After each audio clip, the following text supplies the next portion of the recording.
Investidores, vamos aqui atualizar a nossa análise do Bitcoin no primeiro vídeo aqui do nosso canal nesse ano de 2023.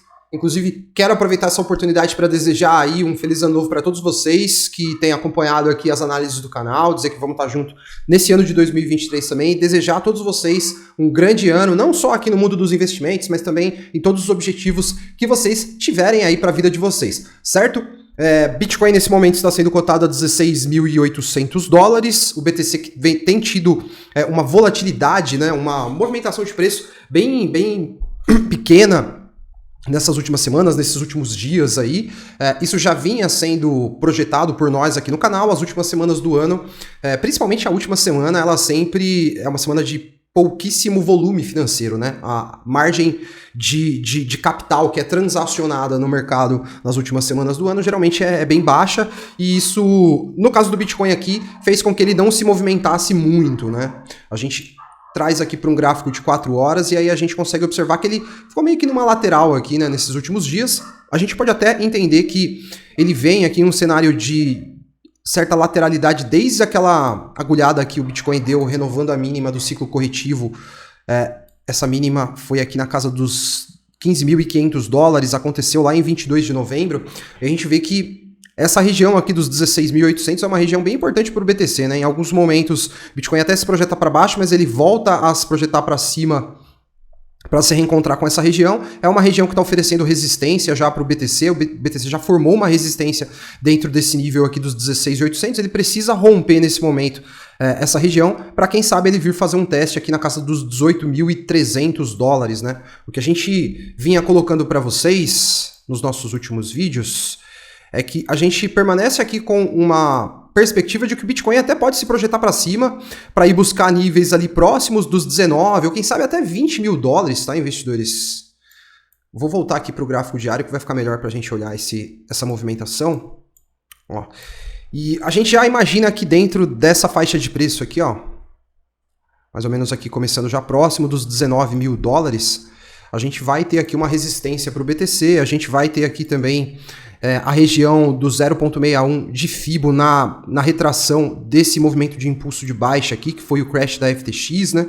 Então, entendo ser bem possível ou plausível que a gente veja o Bitcoin se projetando ali para dentro daquela casa entre 19 e 20 mil dólares, né? O fato é que qualquer projeção para o BTC nesse momento que nos indique níveis de preço acima dessa faixa entre 18 e 19 mil dólares, pelo menos na minha avaliação, nesse momento, se mostra precipitado, tá? E esse movimento que poderia levar o BTC lá para essa casa, entre 19 e 20 mil dólares, na minha leitura seria apenas a correção, então, desse crash da FTX, uma correção para cima, né? Aqui no caso. A tendência do BTC continua de baixa, né? Os topos e fundos que a gente observa pelo time frame diário aqui, ó, continuam descendentes, né?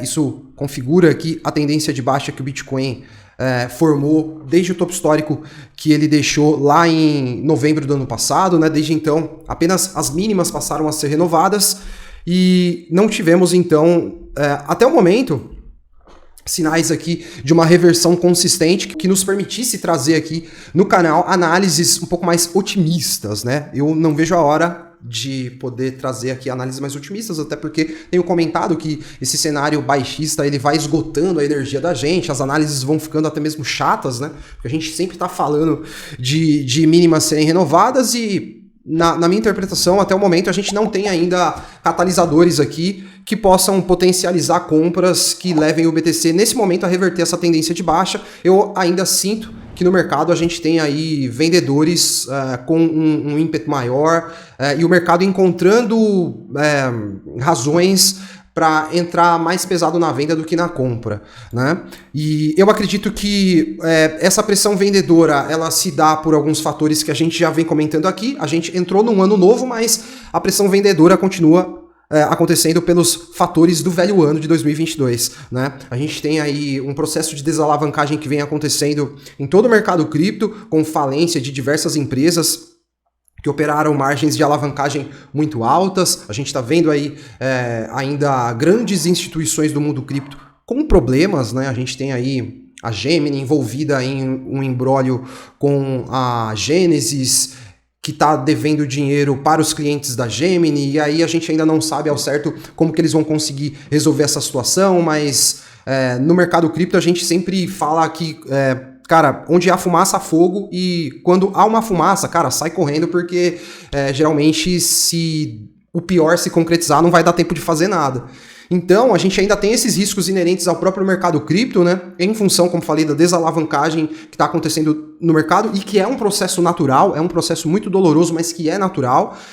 A gente tem aí toda a pressão vendedora que está sendo trazida pelos mercados em geral, né? Mercados tradicionais. Vou até compartilhar aqui com vocês esse gráfico que mostra a correlação do Bitcoin com o mercado tradicional, né, com S&P 500, e assim como a gente já vinha projetando aqui nas nossas análises, a gente teve uma baixa aqui nessa correlação, mas estava na cara que a gente ia voltar a nos correlacionar um pouco mais com o mercado de ações. Essa correlação voltou a acontecer, então a gente está aqui, por enquanto, nessa faixa já ali do 0,27 pontos, o que mostra que a gente já está preso ali com o S&P novamente. Eu vou voltar aqui para o gráfico para mostrar para vocês o S&P, que está aqui aprisionado entre uma região de suporte.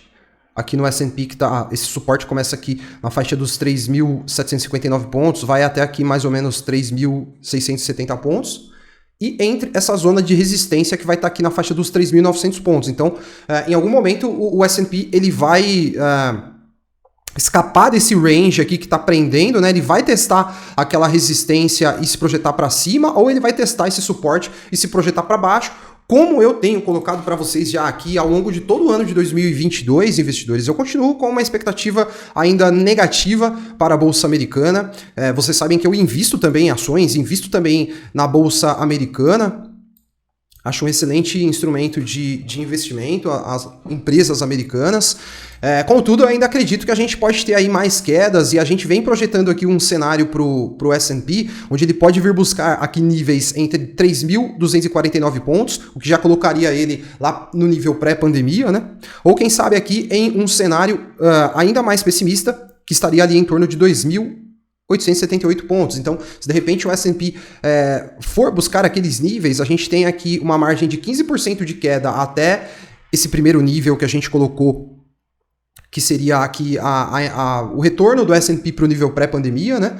E se ele for buscar esse nível mais bearish que a gente tem para o momento, a gente já teria aqui uma queda de 25%, esses percentuais dadas a pontuação atual do S&P. Então, eu entendo que esse trimestre aqui para o S&P vai ser um trimestre ainda muito complicado, porque as empresas vão começar a reportar os seus resultados aí do último trimestre do ano passado, um resultado anualizado já também com os resultados de 2022, e provavelmente serão resultados ruins. Pelo menos essa é a expectativa do mercado e a minha expectativa pessoal também. Então, um cenário bem complicado aqui quando a gente olha para o mercado tradicional também, especialmente o S&P, que é o que costuma dar a direção aí para diversos ativos do mundo, né? E o Bitcoin é um desses ativos aí que ele está totalmente correlacionado ao S&P já há algum bom tempo, em alguns momentos perdendo um pouquinho essa correlação, mas nada que nos faça assim ignorar o S&P, né? E aqui para o BTC, então, voltando aqui para o gráfico do BTC para a gente fechar a análise, a gente continua ainda aqui, investidores, enxergando uma possibilidade do BTC vir buscar esse retângulo nessa cor azul que a gente tem aqui, essa margem de preço vai entre 10 mil e 12 mil dólares, né? Se a gente olhar aqui, eu posso até colocar aqui que eu acho que esse último trimestre do ano pode ser então decisivo, esse primeiro trimestre do ano pode ser decisivo aqui para o S&P e para o Bitcoin, de fato, realizarem aqui, quem sabe, um último mergulho para formar aí o fundo desse ciclo de correção dos mercados e do Bitcoin também, né? E historicamente a gente sabe que o BTC, quando ele está a um ano do próximo halving, é quando ele começa a apresentar sinais de recuperação, e com a nossa entrada no segundo trimestre desse ano, que vai ser abril, vai ser justamente um marco temporal que vai nos colocar ali a essa margem de praticamente um ano do próximo halving. Então ali a gente pode começar a ter uma expectativa até um pouco maior de ver sinais de recuperação do Bitcoin. Quem sabe a gente tenha também uma situação onde esse processo de desalavancagem do mercado cripto também já tenha esgotado essa fase de reequilíbrio, né? E aí então a gente pode, quem sabe, ter aí um cenário um pouco mais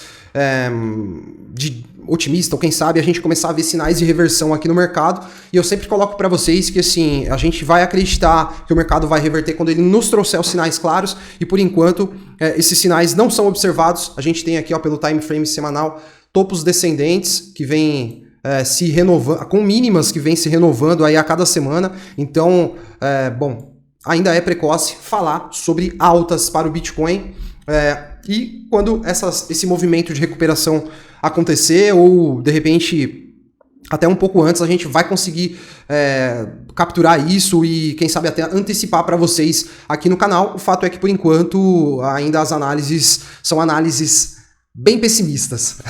Mas assim, a gente não pode esquecer que no mercado, quando você tem um cenário de pessimismo, é o melhor momento para você se posicionar. Então, quando eu falo pessimismo, é aquele pessimismo que no final das contas, vocês sabem que eu estou querendo dizer otimismo, que é um momento bom para você entrar no mercado, que é um momento bom para você ir às compras e se posicionar. E eu acredito que nesse ano, tá? Nesse ano aqui, a gente vai ver o Bitcoin de fato iniciando aí esse movimento de reversão. Não acredito muito que a gente vai renovar topo histórico esse ano, mas eu acredito que depois da formação desse fundo, que pode acontecer nesse primeiro trimestre aqui, a gente pode ver um movimento de recuperação bem interessante. Então é bom ficar ligado nas análises para que você consiga se posicionar em bons momentos aí e colher bons frutos quando o mercado entrar nesse viés de recuperação. E aqui nós temos a convicção que nós veremos o BTC no próximo ciclo de alta atingir aquela margem dos 100 mil dólares. É ali que a gente pretende iniciar o nosso processo de realização de lucros. Então estaremos ligados nessa oportunidade. Certo? Então eu vou fechar o vídeo agradecendo você que ficou aqui comigo até o final. Vou pedir para você não esquecer de apertar o botãozinho de like aí para fortalecer o nosso canal e também de se inscrever caso você seja novo, para que você possa continuar acompanhando a atualização do nosso conteúdo. Um abração e até o próximo vídeo.